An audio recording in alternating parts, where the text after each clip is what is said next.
The apples turned black overnight. Eliot Dunn stood barefoot in the dew-soaked grass behind his family's old farmhouse, staring at the trees. Rows and rows of apple trees, stretching across the foggy orchard like crooked soldiers. Each fruit, once a pale pinkish red, now hung like lumps of coal. Hundreds of them. Thousands. He didn't touch them. He didn't have to. The air around the orchard buzzed, not with insects but with something deeper. A pressure in the bones. A silence that growled beneath the birdsong. It wasn't just rot. It was wrong. Eliot turned around. His sister's dog Daisy refused to cross the tree line. She sat a few feet behind him, tail between her legs, whining softly, ears pinned back. That was all the confirmation he needed. The orchard had changed. He stepped back toward the house. The farmhouse had belonged to the Dunns for nearly 100 years. It leaned a little to one side, with its roof like a slanted hat and shutters that clacked in the wind. Eliot had returned for one reason only, to help pack up after his grandmother's passing. He hadn't seen the place in 6 years. The memories still stuck like thorns. His sister, Ray, was already in the kitchen, halfway through a bottle of wine and elbow-deep in boxes of old letters. "I wouldn't go out there again," Eliot said as he came in. "The orchard looks like it always did," Ray interrupted without looking up. "Dead and full of secrets." "No," Eliot said, rubbing the back of his neck. "It's worse today." The apples turned black. Ray froze, then slowly raised her eyes to him. "All of them?" He nodded. She stood up, setting down the glass. "That's how it started last time. They found the journal in their grandmother's bedroom that afternoon, buried beneath a floorboard under the bed. Ray had stepped wrong, the board creaked oddly, and something inside both of them knew to dig. The leather cover was cracked and soft. Inside, the handwriting danced between neat lines and frantic scrawls. Most of it was nonsense.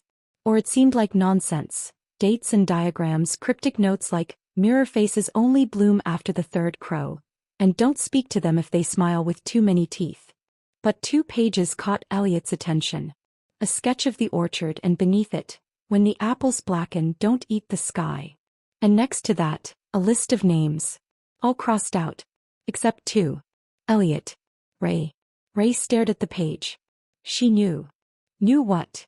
That we'd come back. That night the orchard sang. Not beautifully. Not like birdsong or lullabies. It was a sound of branches creaking in patterns too regular to be random. Of wind that whispered syllables through the leaves. Of fruit tapping on bark like fingers drumming a table. Eliot didn't sleep. He stood at the bedroom window, watching the dark shapes sway gently under a silver moon. He counted them. 36 trees. But he remembered 35. One had appeared. A tree that leaned slightly backward, its bark white and pulsing with veins like roots had crept upward from the earth. He closed the curtain. The next morning the sky over the orchard had changed. It wasn't cloudy. It wasn't fog. It was gray, flat and featureless, as if the orchard had swallowed the sun. Ray was already in her boots. "Where are you going?" Eliot asked. "To count the trees," she said. "And find the one that doesn't belong." They crossed into the orchard just after 9. Ray held her phone in one hand and a piece of chalk in the other. Every tree they passed she marked, a quick X on the bark just above the root line. By the 20th tree Eliot noticed it. The buzzing. At first it was faint, like tinnitus. Then it grew, a high-pitched ring beneath his thoughts. He winced, putting a hand to his temple. "You hear that?" he said. Ray nodded slowly. "Yeah. Same as the night before Mom left." Eliot turned toward her. "You remember that?"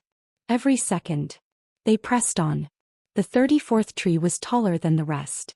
The 35th was hollowed out as if something had burned straight through its trunk. And then the 36th. It stood alone in a dip in the ground. Its bark was pale. Not white, not gray, but a kind of sickly flesh tone. Alive. The apples it bore weren't black like the others. They were glass-like. Smooth and clear and filled with something moving inside. "What the hell?" Eliot whispered. Ray stepped closer. Her fingers trembled. "This isn't from our world." They stared at the tree. And then from the far end of the orchard, a voice. It wasn't human. Sounded like a mouth learning how to speak. Words in wrong order. Syllables stitched together with silence between them. Extrinos, bleed. Ray turned to Eliot. We need to go. But the orchard had already closed in behind them. The trees had shifted.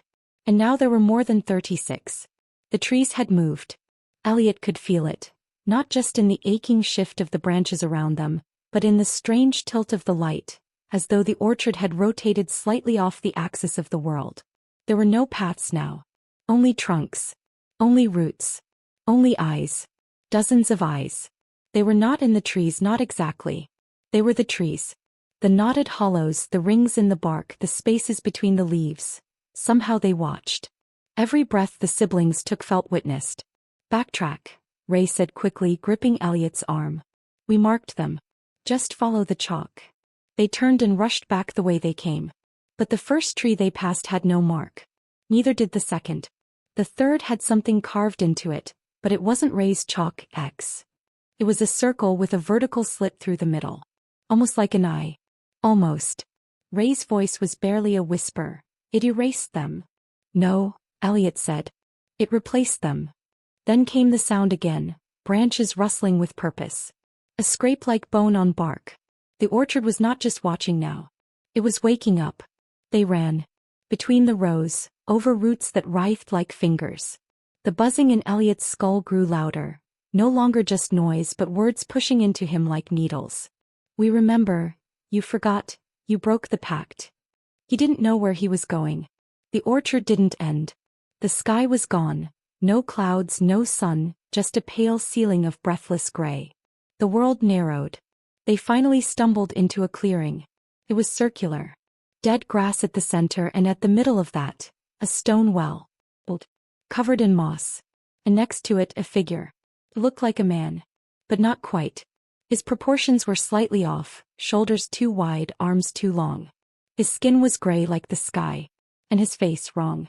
As though someone had tried to sculpt it from memory but forgotten what a human mouth should look like. He was smiling. Been waiting, the man said in a rasp that sounded like cracking wood. She said you'd come. Said the roots still remember your name. Ray stepped between Eliot and the figure. Who are you? The man blinked slowly. Call me Keeper. I water the well. Eliot looked at it. There was no bucket. No rope. What's in it? The keeper tilted his head. Not what. Who? Before Eliot could speak again, Ray grabbed his wrist. Her fingers were cold. Look at his shadow, she whispered. He did. The figure had no shadow. But the well did. A long, flickering shadow that reached toward them across the dead grass, pulsing as if alive. We're leaving, Ray said. The keeper smiled wider. Where to? You've already stepped past the rind. You're not in the orchard anymore. Eliot's skin crawled. What do you mean? You're in the between now, the keeper said. Where the orchard grows the fruit of memory. And it's hungry. Ray turned and pulled Eliot away. The moment they stepped beyond the clearing, the world bent. Literally bent. The horizon twisted, trees elongating and groaning like they were being pulled from the earth by invisible hands. Suddenly they were standing outside the farmhouse again. The orchard behind them swayed slowly as if it hadn't just tried to consume them. Inside the house, Eliot shut the door and locked it, though he had no idea if it mattered. Ray dropped into a chair, eyes hollow. I think I remember something, she said quietly. From when we were kids. Eliot sat across from her. What? Ray stared at the wall, not blinking. There was a day we weren't supposed to talk about. Ever. I remember Grandma saying, don't ask about the black harvest. I thought it was just a story. But now. She opened the journal again. Flipped past the symbols, the diagrams, the scratched-out names. Then she found it. A Polaroid tucked between the pages. A photo of Ray and Eliot. As children. Standing in front of the well. Only, there were 3 children in the photo. A boy between them. His face completely scratched out. Eliot stared at it. Who's that? Ray didn't speak. But Eliot remembered. Not fully. Not clearly. But a name pushed up from deep in his mind, like a root breaking through stone. Simon.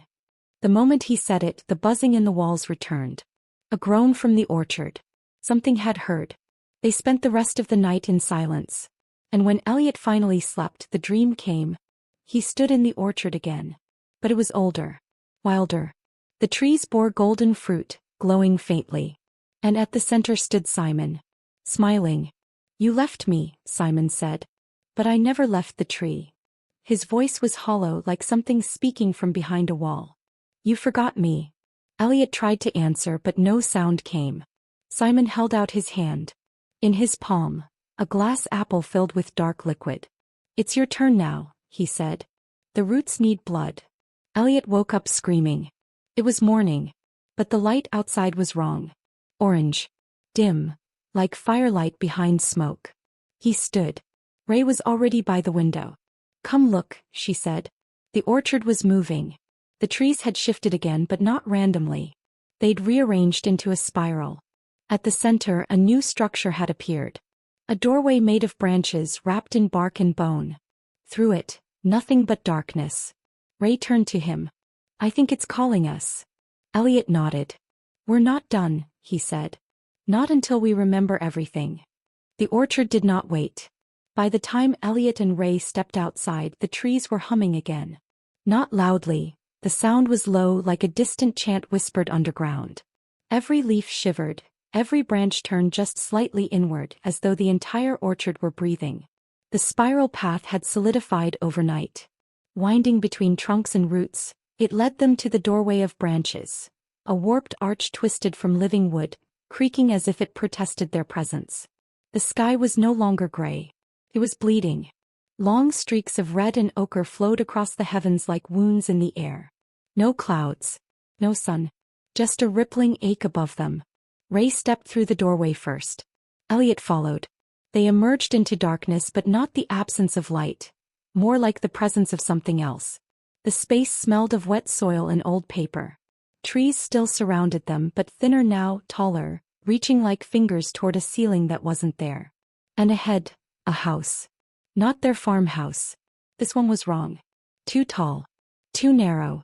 Its windows blinked shut when they looked directly at them. The chimney belched silent black smoke into a starless sky. A swing creaked on the porch, moving without wind. "I've seen this before," Eliot murmured.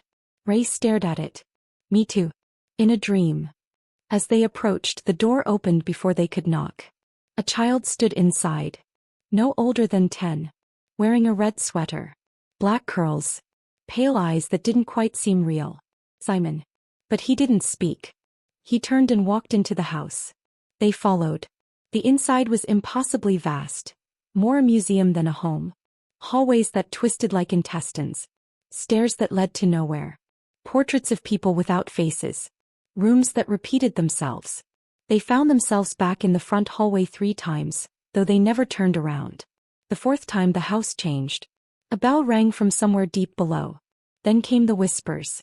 He waited. You buried him. But he still grew. A door creaked open behind them. They turned. It led downward, stone steps, slick and narrow, curving into the belly of the house. Ray hesitated. "This is the real route, isn't it?" Eliot nodded. They descended. At the bottom of the stairs was a chamber. Circular. Earthen walls slick with moisture. Tree roots hung like veins from the ceiling, twitching slightly. And in the center, a massive wooden throne, carved from the remains of twisted trunks. On the throne, Simon. Older now. 15. Maybe 16. But with that same quiet face. His eyes had grown darker, filled with the stillness of soil. He sat motionless, but his lips moved. No sound came out. Eliot stepped forward. "We didn't forget you. We were children." Simon tilted his head. "But the orchard remembered," said a voice behind them. It was the keeper. Emerging from the shadows, his frame bent lower than before, hands scraped raw. "The pact was broken," he hissed. "One of the roots went untended. The memory rotted. And now it grows feral." Ray stepped in front of Eliot. "We didn't make any pact." "You did," the keeper whispered. "Not with words, but with blood." He raised his hand. Suddenly, Eliot remembered everything. A night. A dare. The 3 of them, Eliot, Ray, Simon, sneaking into the orchard, laughing, running between the trees. Simon had fallen into the well. No splash. Just silence. They'd screamed. They'd run. They'd told no one. Grandma had found them the next morning, their hands scratched and bleeding. She'd made them drink bitter tea. Told them to forget. And they had. Till now. Eliot stumbled back. We left him, he said, voice breaking. We left him down there. Simon's mouth moved again, and this time they heard him. It kept me warm. Roots snapped down from the ceiling. Ray pulled Eliot aside as one crashed into the floor where he had stood. The chamber shuddered. Simon rose from the throne. You forgot me, he said. But I remember. Every second. Every year. Every fruit that ripened above me. The roots moved like snakes. The chamber began to collapse. We have to go. Ray screamed. But there was no way back up. Only down. The earth split beneath them. And they fell. They landed in the orchard beneath the orchard. It was endless. Rows of upside-down trees growing from a ceiling of stone. Apples of all shapes and colors dangled, each one glowing faintly with memory. Some shimmered red. Some pulsed blue. Others cracked and leaked shadows. In the middle stood the real tree. The first root. Gnarled. Hollow. Taller than any cathedral. Its trunk was made of bones, bark, and whispers. And at its base the well. Simon stood beside it. You buried me once, he said. But the orchard grew anyway. Now you have to choose. He held out 2 apples. One red. One black. Take the red, he said, and you forget again. Go home. Life. But the orchard lives too. Stronger. Take the black, he continued, and you remember everything. What happened. What you did. The orchard dies. But so do you. Eliot stepped forward. Behind him Ray whispered, Don't. He's trapping you. But Eliot looked into Simon's eyes. And knew this wasn't a trick. It was a punishment. And a choice. The black apple pulsed in Simon's palm like a beating heart. Not made of flesh, yet somehow alive. Its surface shimmered with a darkness that wasn't just the absence of light. It seemed to absorb it, drinking in the world around it. Choose, Simon said softly. The orchard remembers. Will you? Eliot stood frozen. Behind him Ray whispered urgently, Don't touch it. You don't know what it'll do. But Eliot did. He remembered now, everything. How they dared Simon to climb the well's edge. How he slipped. How they ran instead of helping. How they convinced themselves it was just a dream. Grandmother's bitter tea. The forgetting. The rotting of truth. The orchard had grown from their denial. Eliot looked Simon in the eyes. I'm sorry. Simon's expression didn't change. Sorry is a seed. But the orchard needs roots. Eliot reached out and took the black apple. The moment his fingers closed around it, the orchard screamed. Not aloud, but through the bones of the world. A rumbling groan that split the soil, that twisted the sky. The trees began to thrash wildly. Apples burst open, leaking memories like blood. Eliot felt his mind splinter. Images poured into him, not just his own but the orchard's. Generations of secrets. Sacrifices buried beneath the roots. Children who vanished, fruit that whispered in dreams. He saw the origin. The first pact. A small group of settlers. A famine. A tree in the heart of the valley that bore golden apples when all others withered. In desperation they offered it something more than water. A child. The tree accepted. It always accepted. And so it grew. And fed. And remembered. Eliot collapsed, the apple crumbling to ash in his hand. The ground beneath him cracked and thick vines wrapped around his legs. Not hostile but hungering. They lifted him gently into the air. Simon watched, expression unreadable. I was the first in a long time, he said. But not the last. Ray screamed. Let him go. But the tree had already begun its reclamation. Its roots slithered into Eliot's mouth, eyes, chest. Not with pain but with purpose. It was absorbing the memory, the truth, the final payment of guilt. And then, silence. The orchard above withered. Trees turned to ash in seconds. Fruit rotted midair and collapsed to the soil. The sky split not with fire or thunder but with clarity. Light, real light, returned, golden and unfiltered. The spiral path uncurled into a straight line. The doorway of branches collapsed behind them. Ray lay on the grass, gasping. Simon was gone. And Eliot. Eliot stood where the well had been. But it was now only a ring of moss and stone. Dry. Silent. He looked older. Lines under his eyes. Hair grayer. But he was whole. Ray rushed to him. You, what happened? Eliot blinked slowly. I remember now. Everything. Not just us. Them. All of them. The orchard fed on forgetting. But now it's gone. Ray stared into the distance where once endless rows of trees had stood. Only grass remained. And silence. They left that day. Abandoned the farmhouse. Burned the journal. Never looked back. But sometimes when Ray slept too long, she dreamt of Simon sitting beneath a tree that no longer existed, smiling with empty eyes. And Eliot? He began to write. Not stories. Warnings. He published them under false names. Tales of trees that whisper, of fields that remember. Of fruit that demands a price. Because somewhere in the corner of the world he knew, another orchard was already growing. And someone would forget again. But the roots never would.